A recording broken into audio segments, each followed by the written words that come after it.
அனைவருக்கும் வணக்கம். TNUSRB sub இன்ஸ்பெக்டருக்கான பிஒய்கி series நம்ம சைக்காலஜி கொண்டு போயிட்டு இருக்கோம். ஸோ அதில் நேற்று ஒரு டாபிக் பார்த்துட்டோம் அனலாகி. இன்னைக்கு சீட்டிங் அரேஞ்ச்மெண்ட் அப்படின்ற டாபிக்ல இருந்து நம்ம 2010 இருந்து 2023 வரைக்கும் கேட்கப்பட்ட கேள்விகளை எத்தனை கேள்வி கேட்டிருக்காங்க, அது எப்படி சால்வ் பண்றது அப்படின்றத பார்த்துடலாம். ரைட், இப்போ சீட்டிங் அரேஞ்ச்மெண்ட் அப்படின்னா நமக்கு ஒரு 3 டைப் கிட்ட கொஸ்டின் இருக்கு. எந்த மாதிரி அப்படின்னா, ஃபர்ஸ்ட் லீனியர் அரேஞ்ச்மெண்ட்னு சொல்லுவாங்க. லீனியர் அரேஞ்ச்மெண்ட் ஸ்ட்ரைட் லைன்ல உட்காந்துருப்பாங்க, அதுல இருந்து கண்டுபிடிப்போம். அதுக்கடுத்து சர்க்கிள்ல ஒரு சர்க்குலர் டேபிள் அல்லது ஒரு அவங்க சீட்டு விளையாண்டுட்டு இருக்காங்க, ஒரு 4 பேர் 5 பேர் அந்த மாதிரி சொல்லுவாங்க. ஸோ அது சர்க்கிள்னு சொல்லுவாங்க.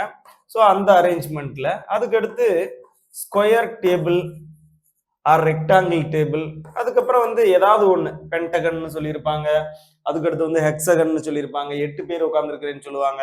ஸோ அந்த மாதிரி டேபிள்ஸை நம்ம அரேஞ்ச் பண்ணிக்கலாம். ஸோ இந்த மாதிரி டைப்ஸ் தான் நமக்கு இருக்கும். ரைட், இப்போ ஃபர்ஸ்ட் கொஸ்டினை பார்த்துடலாம். ஃபர்ஸ்ட் கொஸ்டின்ல என்ன கொடுத்துருக்குறாங்க அப்படின்னா, 5 girls A, R, D, S and V are sitting around a pentagon table. So Pentagon அப்படின்னு சொல்லியிருக்காங்க. ஸோ பென்டகனல் டேபிள் அப்படின்னா ஐங்கோணத்துல உட்காந்துருக்காங்க அப்படின்றது மாதிரி சொல்றாங்க. நமக்கு 5 பேருன்றது அது வட்டமா உட்காந்துருந்தாலும் சரி, அல்ல ஐங்கோணத்துல உட்காந்துருந்தாலும் சரி, ஒன்றும் பிரச்சனை கிடையாது. நம்ம வட்டத்திலே கூட இந்த கொஸ்டினை சால்வ் பண்ணிக்கலாம். ரைட், இப்போ ஃபர்ஸ்ட் என்ன சொல்லியிருக்காங்க அப்படின்னா, இப்போ 5 பேர் உட்காந்துருக்காங்களா, ஒரு சர்க்கிள் போட்டுக்கலாம். ரைட்டா, அதாவது நம்ம ஒரு ஐங்கோணம்ங்கிறத நம்மளா எடுத்துக்கிற வேண்டியதுதான். 5 பேர் உட்காந்துருக்குறாங்க அப்படின்ற மாதிரி மென்ஷன் பண்ணி வச்சுக்கலாம். சரி, எப்பவுமே ஒரு 2 டயக்ராம் வரைஞ்சிருக்கிறது நல்லது. ஏன்னா ஏதாவது பாசிபிலிட்டி இருந்துச்சு அப்படின்னா நம்ம எக்ஸாக்டா எழுதிக்கலாம். சரி, ஃபர்ஸ்ட் பாயிண்ட் என்ன கொடுத்துருக்காங்க அப்படின்னா, A is between R and D. ஆருக்கும் டிக்கும் இடையே ஏ உள்ளார். அப்போ நான் இந்த இடத்துல ஆருக்கும் டிக்கும் இடையே ஏ அமர்ந்துள்ளார் அப்படின்னு இந்த மாதிரியும் எடுத்துக்கலாம். அதே மாதிரி இப்படியும் எடுத்துக்கலாம்ல, டியை இங்க வச்சுட்டு ஆர் இங்க வச்சுட்டு நடுவுல ஏ அப்படின்னு எடுக்கலாம். 2 பாசிபிலிட்டி நமக்கு இருக்கு. ஓகேவா, அடுத்தது S is to the left of V. வியினுடைய இடதுபுறத்தில் எஸ் அமர்ந்துள்ளார். ரைட், இந்த பாயிண்டை இந்த இடத்துல என்னால கனெக்ட் பண்ண முடியல. ஸோ நான் என்ன பண்ணிடுறேன், அடுத்த பாயிண்ட்டுக்கு போயிடுறேன். R is to the left of S. எஸ்ஸினுடைய இடதுபுறத்தில் ஆர் அமர்ந்துள்ளார். ஓகே, எஸ்ஸினுடைய இடதுபுறத்தில் ஆர் அமர்ந்துள்ளார் அப்படின்னா நமக்கு இதுல இடதுபுறம் எது?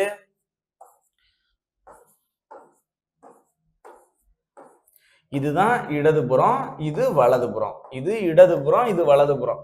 அப்போ எனக்கு எஸ் இங்க இருந்தார் அப்படின்னா இவருடைய இடதுபுறம் எது? இங்க இருக்கு. அப்ப எஸ்ஸினுடைய இடதுபுறத்தில் ஆர் அமர்ந்துள்ளார் அப்படின்னு சொல்லும்போது இந்த படம் எனக்கு கரெக்டா வருது. அதே இது இந்த இடத்துல நான் எஸ் போட்டாதான் அவருடைய இடதுபுறத்துல ஆர் வர முடியும். அப்போ எனக்கு இந்த படம் வராது. அப்போ ஸ்ட்ரெயிட்டா நான் இந்த படம் தான் வரும் அப்படின்றத எனக்கு தெரிஞ்சிடும். ரைட், இப்போ எஸ்ஸினுடைய இடதுபுறத்தில் ஆர் அமர்ந்துள்ளார். ரைட், அடுத்தது பாக்குறேன். அப்போ முன்னாடி உள்ள பாயிண்டை இப்ப நான் சால்வ் பண்ணலாம்.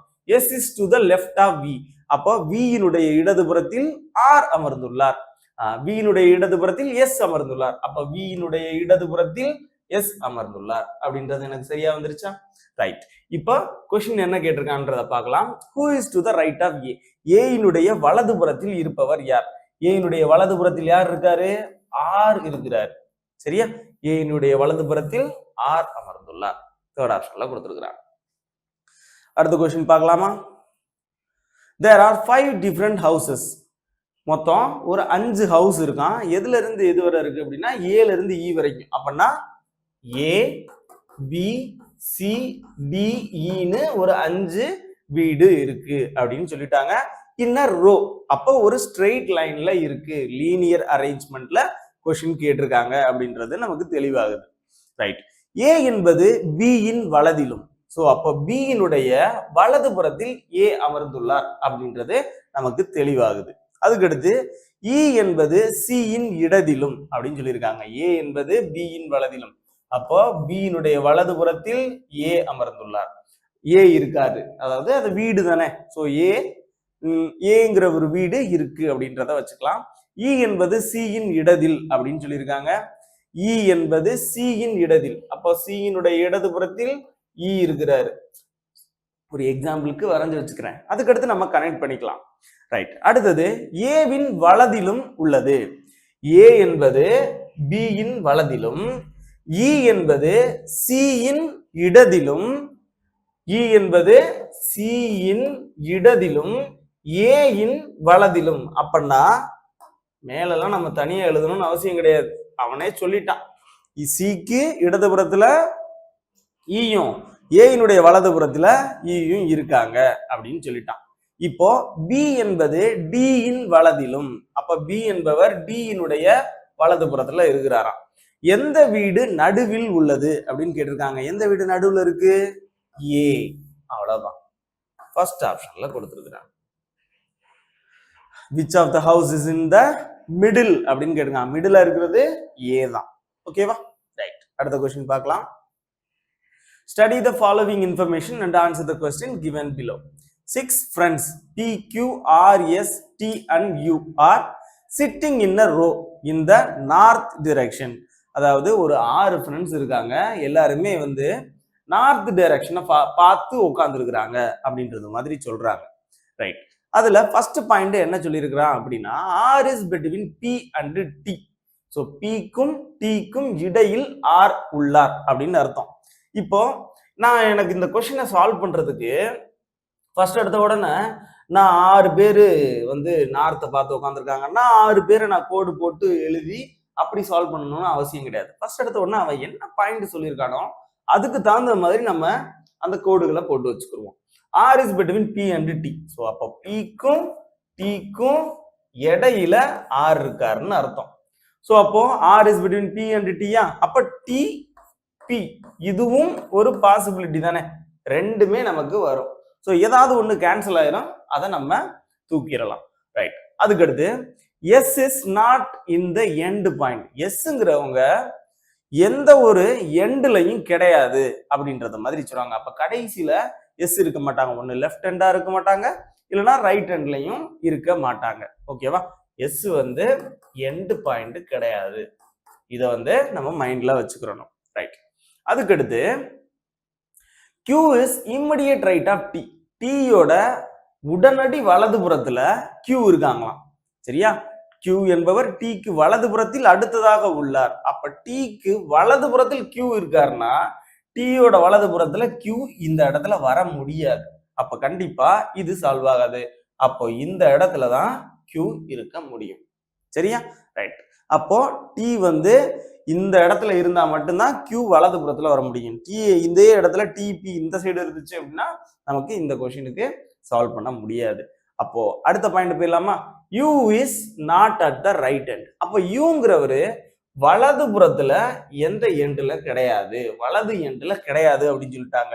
அப்பன்னா யூங்கிறவரை நான் இடது எண்ட்ல எழுதிட்டு எஸ்ங்கிறவங்கள அவங்களுடைய வலதுபுறத்துல எழுதிக்கலாம். ஏன்னா எஸ்ங்கிறவங்க எந்த எண்ட்லையும் கிடையாது. அப்பனா யூங்கிறவங்கள நான் இந்த எண்ட்ல எழுதாம இந்த இடத்துல எழுதுனேன் அப்படின்னா எஸ்ங்கிறவங்க இடதுபுற எண்டுக்கு வந்துருவாங்க. அதனால அது சாத்தியமற்றது. ஸோ அதனால என்ன பண்றோம், யூவை நான் இடதுபுறத்துல முனையில நான் எழுதிக்கிறேன், எண்டு பாயிண்ட்ல எடுத்துக்கிறேன். அப்படின்னா தான் எஸ்ங்கிறவங்க இடது முனையிலிருந்து 2வது இடத்துல இருக்கிறாங்க. ஓகேவா? ரைட். இப்போ கொஸ்டினை பார்க்கலாம். Who is to the immediate left of R.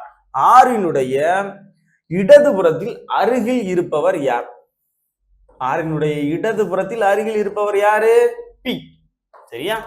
அப்போ பி அப்படின்றதுதான் நமக்கான ஆன்சர். ஸோ இப்போ இந்த கோடை பாட்டு பார்த்தோம் அப்படின்னா நமக்கு தெரிஞ்சு போயிடும். இதான் இடதுபுறம், இது வலதுபுறம். இது இடதுபுறம், இது வலதுபுறம். இது வந்து வலது முனை, இது இடது முனை. சரியா? ரைட். அப்பனா ஆரினுடைய இடதுபுறத்தில் இருப்பவர் யார்? பி. செகண்ட் ஆப்ஷன்ல கொடுத்திருக்கிறாங்க. அடுத்த கொஸ்டின் பார்க்கலாம். Read the information and give answer. In the Olympic Games, the flags of 6 nations were flown in the following way. The American flag was to the left of Indian flag. Left of Indian flag. So Indian பிளாகோட லெஃப்ட்ல American flag இருக்கான். So அப்போ Indian, அதுக்கு முன்னாடி லெஃப்ட்ல American black இருக்கு அப்படின்றத நம்ம வச்சுக்கலாம். ரைட்டா? அப்போ இந்தியன் அமெரிக்கன் அப்படின்னு வச்சுக்கலாம். அடுத்தது and to the right of French block. அப்போ பிரெஞ்சோட ரைட்ல அமெரிக்கா இருக்கு அப்படின்றத நமக்கு அர்த்தம். அப்போ பிரெஞ்சோட ரைட்ல அப்படின்னு வச்சுக்குவோம். Right. The Australian block was on the right of Indian block. அப்போ இந்தியாவோட ரைட்ல யார் இருக்காங்களா? ஆஸ்திரேலியன் இருக்காங்க. ரைட், ஆஸ்திரேலியன் அப்படின்னு வச்சுக்கலாம். and the right of Indian flag, but was to the left of Japanese. So ஜப்பானோட லெஃப்ட்ல இருக்கிறாங்க அப்படின்றது மாதிரி சொல்றாங்க. அப்போ 1 2 3 4 5. ரைட். அடுத்தது என்ன சொல்லியிருக்கான்னு பாருங்க. which was to the left of Chinese flag. யாரு? ஜப்பானீஸ் flag வந்து எங்க இருக்கு அப்படின்னா சைனாவோட லெஃப்ட்ல இருக்கிறான். சரியா? ரைட். இப்போ என்ன சொல்லியிருக்கான் அப்படின்னா which are the two flags are in the center. சென்டர்ல இருக்கக்கூடிய ரெண்டு flag யாரு அப்படின்னு கேக்குறாங்க. இது 1 2 3 4 5 6ன்னு வச்சுக்குவோம். அப்ப சென்டர்ல இருக்கக்கூடியது யாரு? இந்த 3 4 தான். ஓகேவா? India and Australia. So India and Australia எங்க இருக்கு? ஃபர்ஸ்ட் ஆப்ஷன்ல கொடுத்துருக்காங்க. ரைட். அடுத்த கொஸ்டின் பார்த்துடலாமா? A, B, C, D, E, F and G are sitting on the wall and all are facing east. So எல்லாருமே கிழக்கு திசையை பார்த்து உட்கார்ந்துருக்கிறாங்க அப்படின்றது மாதிரி சொல்றாங்க. ரைட். எத்தனை பேர் இருக்கிறாங்க? 7 பேர் இருக்காங்க, G வரைக்கும். ரைட். இப்போ ஃபர்ஸ்ட் பாயிண்ட் என்ன கொடுத்துருக்காங்க அப்படின்னா C is immediate right of D. டியோட வலது புறத்துல சி இருக்கிறாங்க அப்படின்ற மாதிரி சொல்றாங்க. இந்த மாதிரி கொஸ்டின் இருந்துச்சு அப்படின்னா ஃபர்ஸ்ட் ஃபுல்லா ரீட் பண்ணி பார்க்கணும். எந்த பாயிண்ட் நமக்கு எக்ஸாக்டா எடுக்க முடியுமோ அந்த பாயிண்ட்ல இருந்து கொஸ்டினை எடுத்து கொண்டு போறது நல்லது. Right. B is at extreme end and has E as his neighborhood. இப்ப பிங்கிறவரு எக்ஸ்ட்ரீம் எண்ட்ல இருக்காரு அப்படின்னு சொல்லிட்டாங்க. எக்ஸ்ட்ரீம் எண்ட்னா 2 முனை இருக்கு. அப்ப ஏதாவது ஒரு முனையில இருக்கலாம். ஆனா நமக்கு எந்த முனைன்னு தெரியாது. அதனால இதை எக்ஸாக்டா என்னால எடுக்க முடியாது. அதாவது பியினுடைய வலதுபுறத்திலேயே இடதுபுறத்திலேயே இ இருக்கிறாரு அப்படின்னு சொல்லியிருக்கான். ஸோ அதையும் என்னால எடுக்க முடியாது. அடுத்த பாயிண்ட்டுக்கு போயிடலாம். G is between E and F. இக்கும் எஃப்க்கும் நடுவில் ஜி இருக்காரு அப்படின்றது மாதிரி சொல்லியிருக்காங்க. அதை எடுத்தாலும் இந்த கொஸ்டின் எனக்கு குழப்பம். அப்ப அடுத்த பாயிண்ட்டுக்கு போயிடலாம். அடுத்த பாயிண்ட் என்ன அப்படின்னா D is sitting third from the south end. இந்த பாயிண்ட் தான் நான் தேடிட்டு இருந்தேன். இந்த பாயிண்ட் இருந்துச்சு அப்படின்னா நம்ம இந்த கொஸ்டினையே ஈஸியா சால்வ் பண்ணிடலாம். அப்போ நம்ம ஃபர்ஸ்ட் இந்த 3 பாயிண்ட பார்த்தோம் அப்படின்னா கொஸ்டின் சால்வ் பண்றது கஷ்டமா இருக்கிற மாதிரி இருக்கும். ஆனா இந்த கடைசி பாயிண்ட பார்த்துட்டோம் அப்படின்னா கொஸ்டின் ஈஸி. சரி, இப்போ ஃபர்ஸ்ட் எடுத்த உடனே என்ன சொல்லிடலாம் அப்படின்னா இந்த 7 பேரையும் நம்ம எழுதிக்கலாம். ஏன்னா இப்போ கொஸ்டின் நமக்கு ஈஸியா தெரிஞ்சிருச்சு. அதனால இந்த 7 கோடையும் போட்டுக்கிறது நல்லது. D is sitting third from the south end. டிங்கிறவரு இந்த சவுத் எண்ட் இருக்குல்ல, இதுதான் நார்த் எண்டு, இது சவுத் எண்டு. இதுல முதல்ல இருந்து 3வது ஆளா டி இருக்கிறாராம். ஸோ சவுத் எண்ட்ல இருந்து 3வது ஆளு. அப்போ 1 2 3 இந்த இடத்துல டி இருக்காராம். ஓகேவா?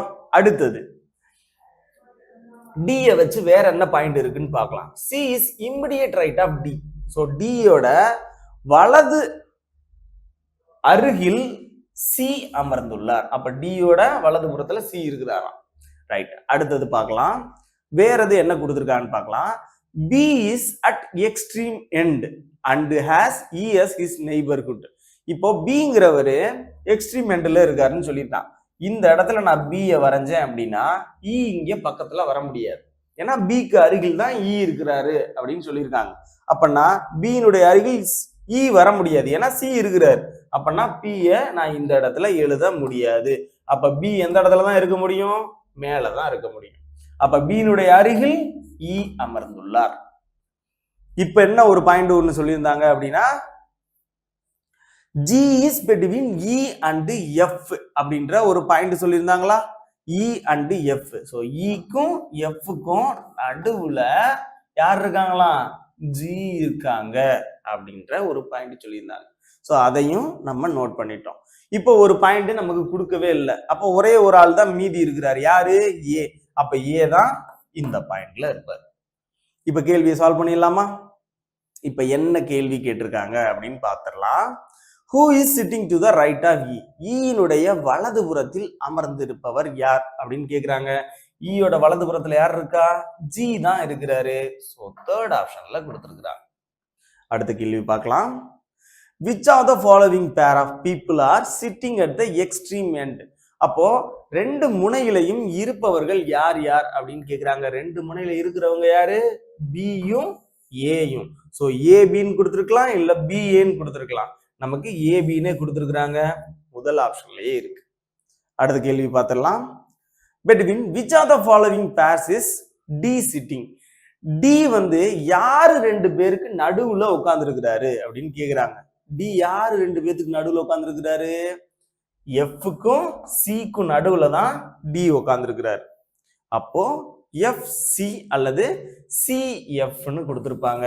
ஃபோர்த் ஆப்ஷன்ல கொடுத்துருக்காங்க. எஃப்சின்னே தேடிட்டு இருக்க கூடாது, சிஎஃப்னு கூட மாத்தி கொடுத்துருப்பாங்க. ஸோ அதை செக் பண்ணி பார்த்துக்கோங்க. ஸோ அடுத்த கேள்வி என்ன கொடுத்துருக்காங்க அப்படின்னா, who is on the extreme right? வலதுபுறத்தில் கடைசியில் உள்ள குழந்தை எது அப்படின்னு கேட்டிருக்காங்க. வலதுபுறத்துல கடைசியில இருந்தவர் யாரு அப்படின்னு பார்த்தோம் அப்படின்னா ஏ. இவர் தான் வலது முனை. ஸோ இதுதான் வந்து நம்மளுடைய ரைட் எண்டு. ஸோ இது வந்து லெஃப்ட் எண்டு. சரியா? ரைட். அப்போ ரைட் எண்டுல யார் இருக்கா? ஏ தான் இருக்கிறார். ஸோ ஏ தான் நமக்கான ஆன்சர். ஃபர்ஸ்ட் ஆப்ஷன்ல கொடுத்துருக்கிறாங்க. அடுத்த கேள்வியை பாருங்க. சரியாக நடுவில் உள்ளது யார் அப்படின்னு கேட்டிருக்காங்க. நடுவுல யார் இருந்தா? ஜிக்கு முன்னாடி எஃப் தான் இருந்தாரு. அப்போ எஃப் தான் நமக்கு நடுவுல இருக்கிறவரு. ஸோ அப்போ 1 2 3 4 5 6 7 அப்படின்னா நடுவில் இருக்கிறவர் யாரு? இந்த எஃப் தான். ஸோ எஃப் தான் நமக்கு நடுவில் இருப்பவர். எஃப் ஃபோர்த் ஆப்ஷன்ல கொடுத்துருக்குறாங்க. அடுத்த கேள்வி பார்க்கலாம். Who is on the extreme left? இடதுபுற கோடியில் உள்ளது யார்? ஸோ இடதுபுறத்துல நமக்கு மேல யார் இருந்தாங்க?